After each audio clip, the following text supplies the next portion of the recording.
was a rap band where all you need are two turntables and a microphone. Prior to that, in the 1960s and the 1950s, there were these music programs where if you had a love of music, then you would learn an instrument, and if you wanted to make records, that's what you would do. You would play your guitar, or you would play your piano, or whatever, and that's what you would do. As well, the South Bronx in the early 1970s, which is where hip-hop began, was one of the poorest areas in America at the time. Definitely with the music programs beginning to be cut, these were people who could not afford instruments, but still had the need to celebrate and to perform music.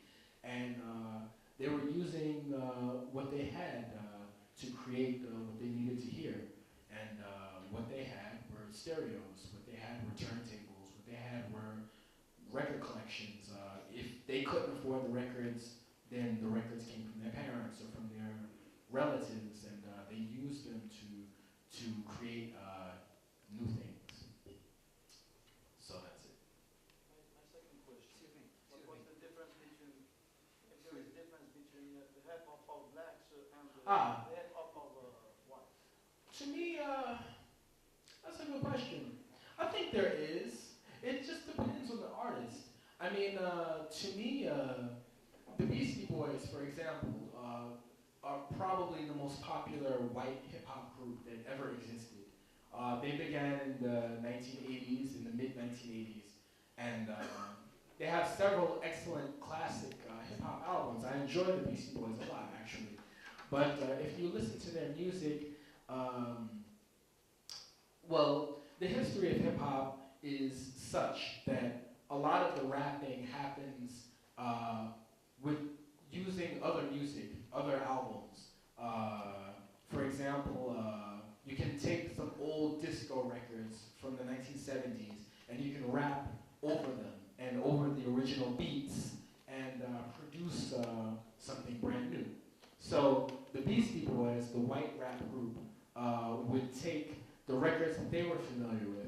They wouldn't use disco records because the white communities that they were from, disco wasn't popular. They would use rock records from Led Zeppelin and Black Sabbath and these groups that they were familiar with, and they would rap over those records because they were more familiar with these white rock groups. And using this music instead of the music that a black rapper might have used made their music sound different. So this is a major difference with the Beastie Boys music as a white rock group, or white hip-hop group, that made them different from black hip-hop groups. But in general, is white hip-hop different? Not so much. I mean, not any different than one black rapper is from another black rapper. It all depends on what community you come from in hip-hop. Whichever community you come from, you're going to rap about, you're going to speak about what it is that you came from. And of course, in America, whites have different experiences than blacks, but certain blacks have different experiences from certain other blacks. It all depends on the individual group, really. As I'm sure that Mr. Miles Marshall would be happy to carry on discussing today. Forever. Yeah. It's time for me to say this is the last question. Okay. What do you think about the influence of rap music and hip hop also? Is it positive or negative for teenagers and young people who is very influenced, you know? Right. Yeah. What do you think about it? Well, it depends. I mean, I met a young poet today. I was at an access school. It was a school with young people, and I did a lecture, and I met several of the students, and one of them was a poet. And most of, I mean, the nature of hip-hop music is that the lyrics of the songs are poetry. I mean, they rhyme, and a lot of them have meaning beyond just the song. The popular dead rapper Tupac, for example, he produced an entire book of poetry that had had nothing to do with his music career. And it could provide inspiration for poets, for example, to listen to these songs with rappers dealing with things from their various communities, and it could inspire a poet who's just becoming a poet to explain what their own experiences are. At the same time, if you have someone who maybe is from a community where they're surrounded by gangs or negative behavior anyway, and then they're listening to nothing but the gangster rap of 50 Cent or of Biggie Smalls or the endless gangster rappers that exist, it might make them think that this is the way life is, or that this is a good thing that I should be doing, carrying a gun and killing people that I disagree with because 50 Cent does it, or this is the way to be tough, or whatever.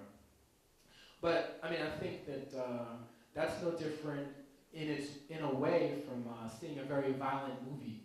I mean, when I was a teenager, again, the Terminator films of Governor Arnold Schwarzenegger were very popular, and he was and Rambo, and they were killing people, and you could see the actors with their ketchup blood, dying, and I think that the negative influence of this is just as much as the negative influence of a gangster rap album. It might even be more of a negative influence considering it's so visual.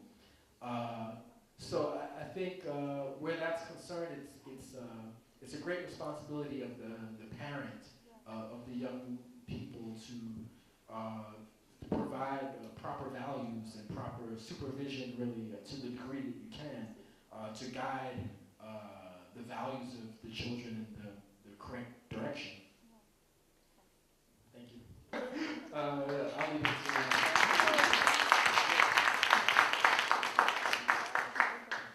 On behalf of the U.S. Embassy, the Public Affairs section specifically, we want to thank all of you for coming out tonight. We know that it was cold and we know that it was raining, but you still came out anyway, and I think that the discussion was fruitful, and I enjoyed listening to your questions and to the answers. We want to let you know that our website is available. For those of you who do not know our website address, you can Google us. Also, we have a group of dancers that are coming from New York and will be with us next week on February 13th through the 20th. They will be performing on the evening of the 19th in Oran, and on the 20th here in Algiers. They will be performing with the National Ballet here, so we'd like many of you to come out and see that.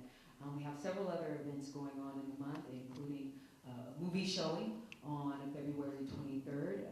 We'll be showing The Great Debaters. The Great Debaters, yes. Wonderful, wonderful movie. Highly suggest that you come out. And we will keep you abreast of what's going on. Please make sure that you have a look at our website. Does anyone have any questions? Please. This is Lawrence Randolph, the Public Affairs Officer. Hi. I think some of you got the information tonight via an email, but if you haven't already, we have a sign-up sheet and you can just write your email, your name and your email down, so when we have activities, we can contact you and give you more information about what we're doing. Thank you. It'll be up front. Thank you so much. Have a good night, and please get home safely.